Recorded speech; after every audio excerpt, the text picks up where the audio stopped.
Hello, and welcome to Inventors Helping Inventors.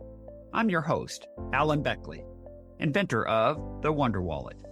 If you're an inventor searching for proven ways to make money with your invention, if you dream to see your product selling in stores everywhere, you've come to the right place.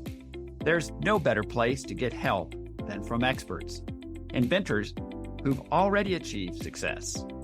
Every week, I interview successful inventors, asking them the questions you want to know.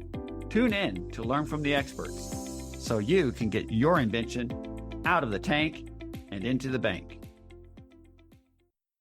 And as Alan mentioned, we live on a farm. We've got a big yard. My wife had like about 6 sprinklers going at one time. And you can either cut the faucet off or walk to the hose and move it and come back and cut the faucet back on, or you can keep the hose and drag the hose with one arm and pick up the sprinkler with the other arm, and it never really cuts off, so it's ribbon by kicking the hose. So then she'd move it to another place and set it down, and then she would do that with 6 sprinklers about every hour over a 1-day period. And so anyway, she started complaining about she wanted a sprinkler system, and I got busy and developed a sprinkler. The sprinkler that had the on-off valve as part of the sprinkler. IHI Nation, don't you absolutely hate to miss out on something good? I want to share with you that my premier training for inventors, the Inventors Bootcamp, well, registration closed at midnight Sunday, last night, so you just missed out. However, I provide for listeners to my podcast only, if you act quickly and you're listening on Monday, the 7th of April, you'll get an extension. You can still sign up to join the Inventors Bootcamp. So you'll get 5 days of live Zoom meeting training. It's going to teach you how to compare and contrast your invention versus the competition to make it stand out. And then from that, you'll create a clear, concise, and compelling 30-second pitch for your product, the kind that gets attention with marketers. So how do you sign up and still get into the bootcamp? Make sure to register today, Monday, the 7th of April. Just go to alanbeckley.com/bootcamp.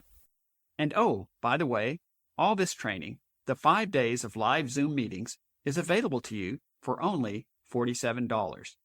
But you can't wait. This is the last day, and it's only open to podcast listeners like you on Monday, April 7th. Again, to join us tonight in the bootcamp that starts at 7 p.m. Eastern Time, just go to alanbeckley.com/bootcamp. Many podcast listeners just like you have joined us in the bootcamp and are making progress and gaining traction.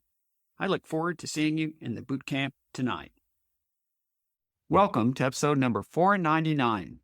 Today, I interview for the 4th time George Burkhardt.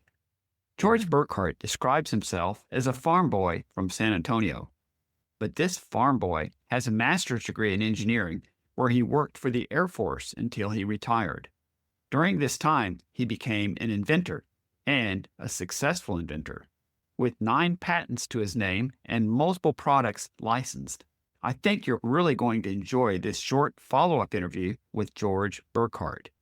You'll want to listen to the entire interview as George shares his process for finding companies to license to, then contacts, and how he reaches out and contacts them.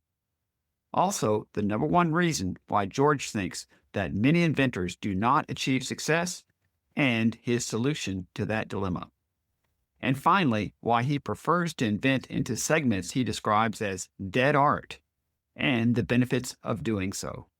So now, without further ado, let's get right to our interview with George Burkhardt. George Burkhardt, it's a pleasure to have you back on the podcast with us again. Thank you, Alan. I appreciate you asking me to be on the podcast again. You bet. George, we talked about this, but you've invented and licensed a variety of items in the lawn and garden, automotive, and pet segments, for example. For our newer listeners, though, I originally interviewed you way back when in February of 2019. That was episode number 7. And then you returned in episode number 127 in February of 2021. And then our third interview with you was episode 238 in October of 2022. So in those episodes, you shared with our listeners the story about how you grew up on a farm and began inventing in your youth, as innovations and inventions were often required to keep the farm going. You received a Master's of Science degree in engineering and worked as a civilian mechanical engineer for the Air Force for many years before retirement. You returned to farming after retiring, where you raise cattle, grow grass for hay, and develop inventions to supplement your retirement. For those who missed earlier episodes, you may wish to pause this episode, then go back and listen to episode number 7, 127, and 239 first. To get the details, you can find all episodes at alanbeckley.com/podcast. So I'd like to start, George, by asking you, what's happened with your business during the last 2.5 years since we last talked? Have you developed or licensed any new products during that time? Yes, as a matter of fact, I have. I've actually licensed a couple of products. The first product that relates to a lawn sprinkler that's connected to a hose. And as Alan mentioned, we live on a farm. We've got a big yard. My wife had like about 6 sprinklers going at one time.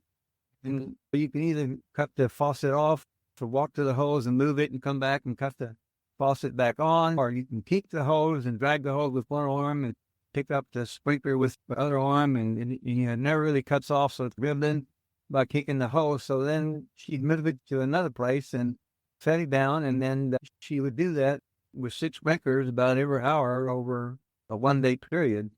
And so anyway, she started complaining about she wanted a sprinkler system, and I got busy and developed a sprinkler that had the on-off valve as part of the sprinkler.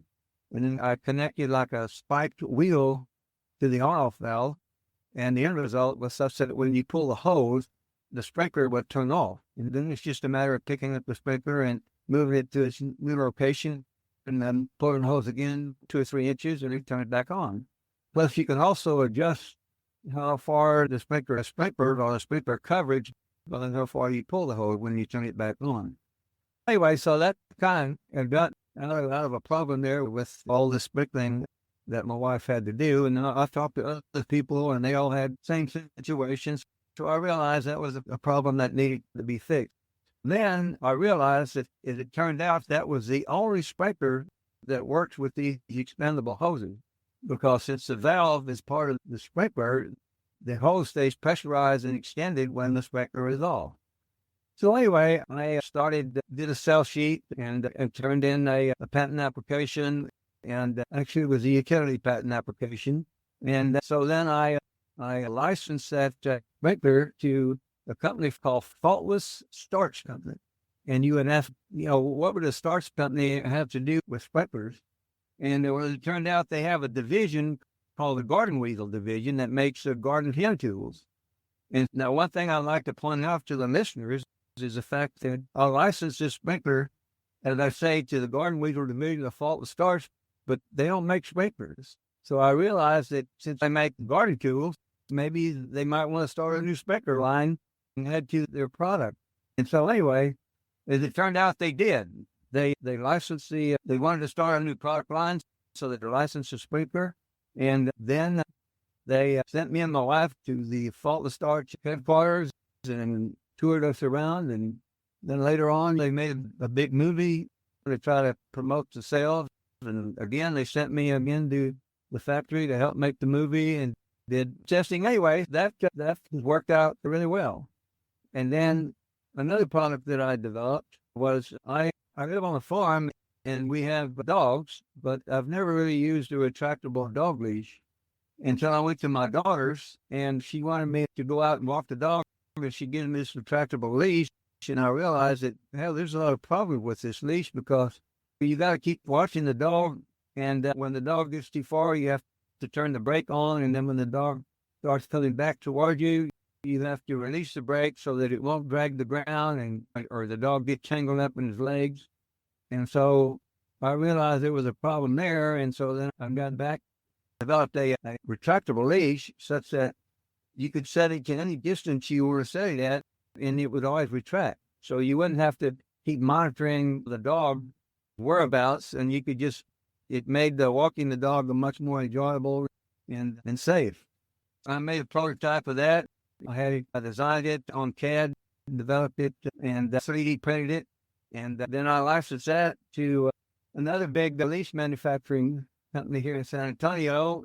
And they had their production over in China. And so I was working with the Chinese manufacturer over there, going back and forth with drawings and changes. And eventually they got the leash production ready. And that's pretty much it with respect to these two products that I worked on in the last 2 or 3 years. George, that's really excellent. I'd like to just highlight real quick 2 points about recognizing a problem and coming up with a solution. Like on the first one, especially when you described your wife or you with 6 different sprinklers and keeping them going. And the dilemma is you have one of 2 choices. You either have to go back, shut the hose off at the spigot, which could be quite a distance away, then move it where you want it, and then go back there and turn it back on, or you effectively kink the hose and try to move it, and that's not really very convenient. It doesn't work that great. And you just recognized a simple solution, and that is, why not put the on-off valve right at the sprinkler itself so you can cut it off, move the sprinkler to wherever you want, and just turn that valve back on, and voila, now you've got what you wanted to do without having to go all the way back to the spigot, for example. And similarly with the dog retractable leash, you recognize that they don't tend to work really well. They retract to some degree. You get the dog out a certain distance and you have to reset it and go do some things. Where you made it where you could retract it from any distance, made it much more pleasant and easy to walk the dog, if I understood that right. Yes, that's correct. That's great. I want to segue actually in a little different direction, and that is one of the biggest frustrations that inventors face is just when things seem to be moving in the right direction, something goes wrong. Could you give us an example of a time when this has happened to you and how you responded to it? Okay, with respect to the sprinkler system, as I mentioned, things were rocking along very well. They were production ready and so on. What happened was the president, Faultless Starch, the company, moved to another company. And at the same time, almost within about 8 months or so, the vice president of the garden weasel division retired. And so since the Faultless Starch Company is a family-owned business, without a president and without a VP of the garden weasel division, they were at a loss as to what to do. And so as it turned out, they didn't really want to pursue any new products for the time being because of the situation that they were in. So as it turned out in the end, we had to cancel that license agreement with the Faultless Starch. And so that presented a problem for me, and then I was going to have to pursue other alternatives. Now, with respect to the leash, what happened there was, as I mentioned, we had a license and so on and so forth. But then what happened was COVID significantly involved, and it just so happened that the U.S. company that I had it licensed to, they're manufacturing China within Wuhan, China, which is where COVID started. And so then as time went on and COVID got worse, the Chinese factory over there, people started working at home and there was a lot of problems. And it got to, after about a year of going back and forth, it got to the point to where they just couldn't, or that company, the Chinese company, just couldn't perform. And after some delays and trying to figure out what to do with respect to the U.S. leash manufacturer, it was decided that since their Chinese company couldn't produce, it was decided that the license agreement be canceled. So now I'm in a situation where I have both the products were patented, but now I'm in a situation where I have to seek relicensing. Thank you so much for sharing that story. And indeed, it's clearly a frustrating story, but it's very helpful for our listeners because this happens with some frequency. I know you know this because you've been inventing a number of products for a while, and just about the time, as we said, you've got something going well. As you described, there can be a change of management, and suddenly, especially in a small company-owned president, small family-owned type business. President moved to new company, VP retired, and the people left around didn't know anything about probably the deals that they had made. And the end result is that one was canceled. And interesting, just one of those things totally outside everybody else's control is, had it been anywhere in China besides Wuhan, you probably would have been okay. But if anybody remembers, during COVID, Wuhan was literally shut down for a very extensive period of time, and nobody could even go into Wuhan. By nobody, people from other parts of China. Essentially, you were not allowed to come and go out of Wuhan for months and months. So I could see what a problem that would be.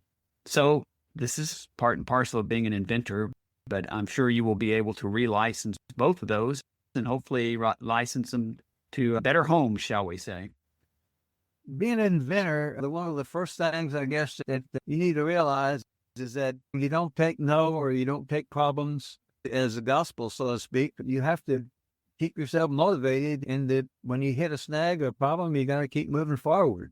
And I guess one of the things that a lot of inventors, at least the ones that I know, where they get into problem, they just don't have perseverance to keep on moving on.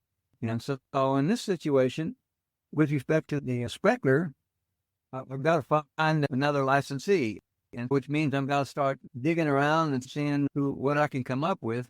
As it turns out, you can go, like, for instance, or go to the National Hardware Show, go to their website and look at the previous floor plan of the previous show. And you can get the floor plan online and go up and down one aisle and find manufacturers there.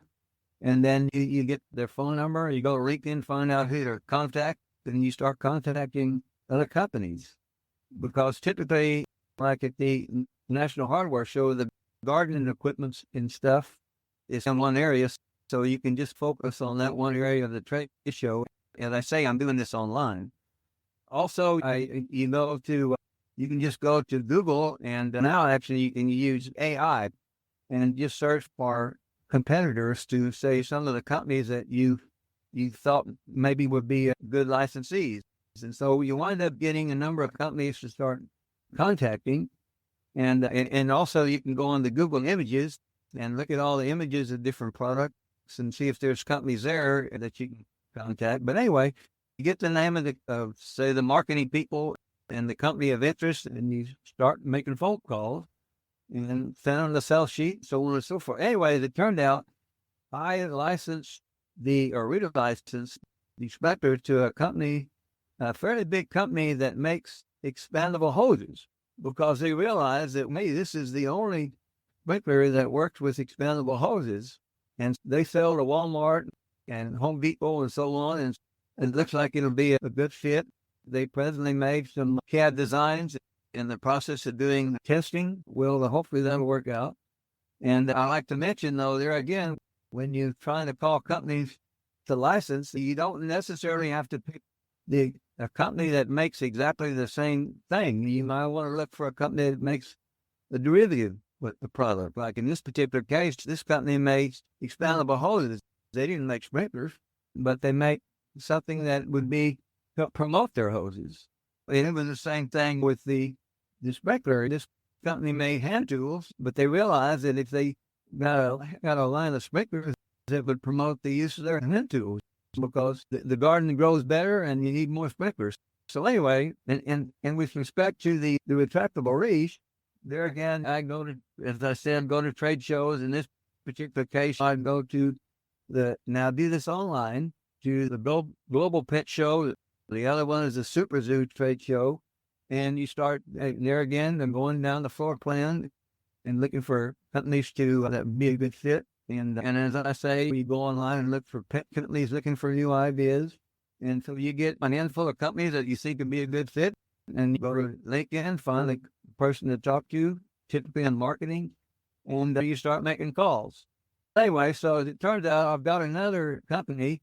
Actually, in this case, it's a Chinese derivative company, but I got a contact from actually the manufacturer that I had the sprinkler license to, and it looks like things are working out there because they're in the process of making a production designs.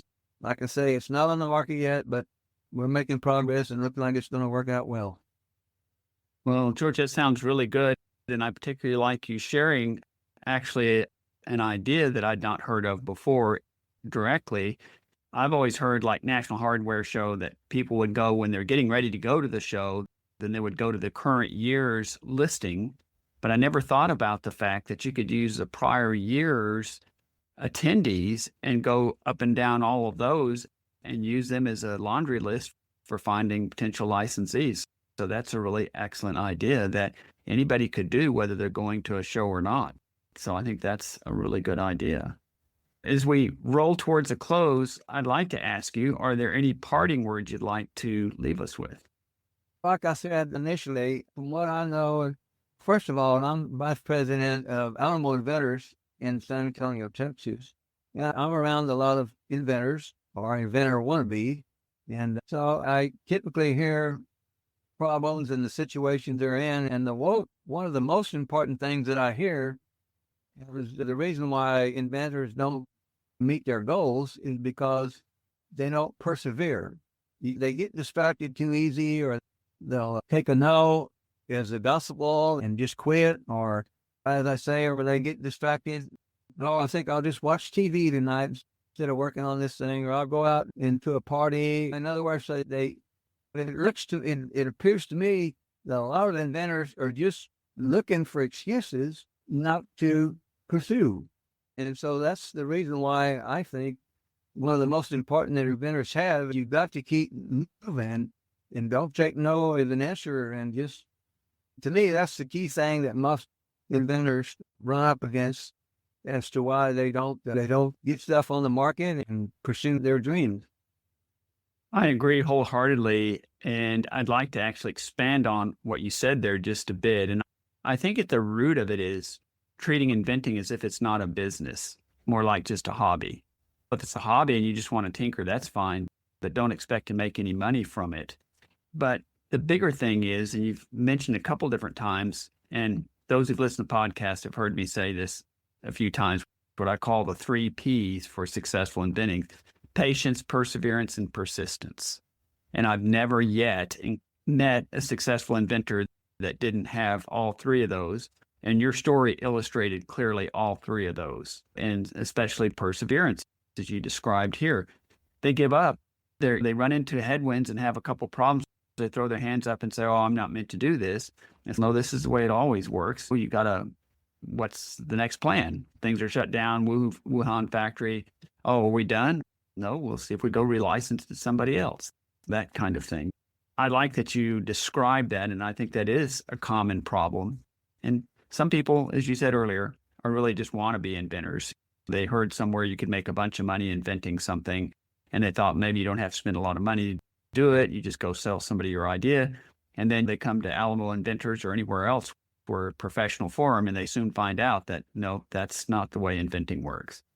Yes. Also, I wanted to mention, too, also a key point that, at least in my opinion, that is good for inventors, is that I believe that if you want to be an inventor, you ought to invent what I call a dead art. And a dead art is something as opposed to a live art. A live art is a situation where the cell phone, that's something new. Everybody's thinking about how to make a cell phone better, how to make a holder for it, how to make an app for it. Things that relate to, say, AI. People are developing stuff with AI. And so there's a lot of competition there with people trying to, they see something new and they want to improve on it. That's good, but there's a lot of competition there involved. Whereas in a dead art, that's stuff like that's been around for a long time, and the technology is passed on and left all these holes waiting for our inventors to fill. Like, for instance, that sprinkler that nobody's thinking about designing sprinklers anymore. That's a dead art. People are passed on with. Well, yeah, that's a dead art. No. So there's a lot of these, what I call the dead art areas in there, which people, they left all these holes and they're just waiting for somebody to fulfill them. And in that case, there's really not much competition because nobody's thinking about inventing in those areas. So that's just a point that I would make to the typical inventor. I really love the live art, dead art option and describing that. It also aligns a little bit what often is called blue ocean and red ocean, a very crowded marketplace, for example, cellular-related things, would be red ocean because there's a lot of blood in the water, right? Because it's very competitive. Where blue ocean is a circumstance where it's wide open. It's maybe something that hasn't been done, or could even be something like you're describing as dead art, where not many people are inventing in that area. Yeah. Also, let me mention a couple other things. So in the last 2 years, I've came up with 2 other inventions. One has to do with I call it a torque amplifier. That's used with an impact wrench to help an impact wrench loosen fasteners or big bolt that the impact wrench alone would not normally loosen. Okay. And then the other one has to do with being able to store more clothes in a closet, such that the invention that I have using for storing the clothes can be used by a small child on a closet rod that's like way over their head. So those are 2 other things that I have ready to go. I've got the patent application ready to go, the sell sheet ready to go, the companies I want to call, all that's ready to go. So when we get out of this podcast, I'm going to start making phone calls and trying to get these products licensed. It sounds fantastic. And thanks for sharing that with us. Now, my final question is, how can listeners reach you if they have other questions for you? Okay. My name is George Burkhardt.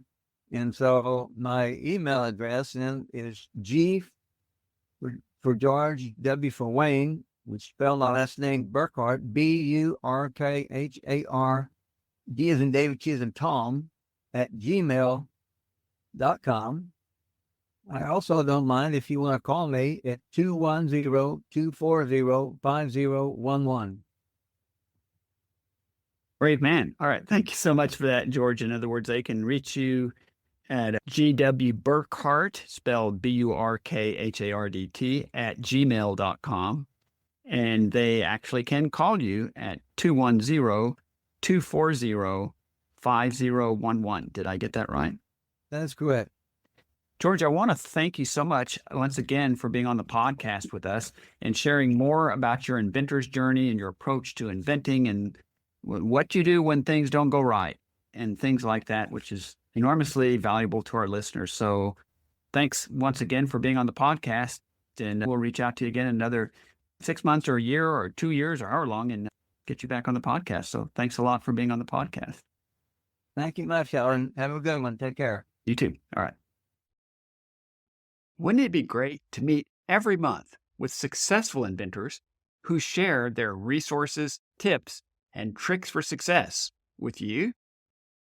How about meeting 30 other inventors just like you who are at every stage of their invention journey to learn from each other? Need to find helpers? How about trusted resources, including patent attorneys, prototypers, Chinese manufacturer resources, and more? You'll get access to all of this and more when you join our monthly Inventors Helping Inventors membership group for just $1 a day. Isn't your path to invention success worth $1 a day?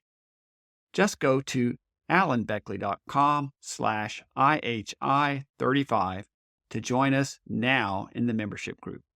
Again, that's alanbeckley.com/IHI35. See you soon when you join us in the membership group. Thanks so much for tuning in to Inventors Helping Inventors. If you like the show, please tell your friends about it. Make sure to subscribe in iTunes or wherever you get your podcasts so you won't miss a single episode. Talk to you soon.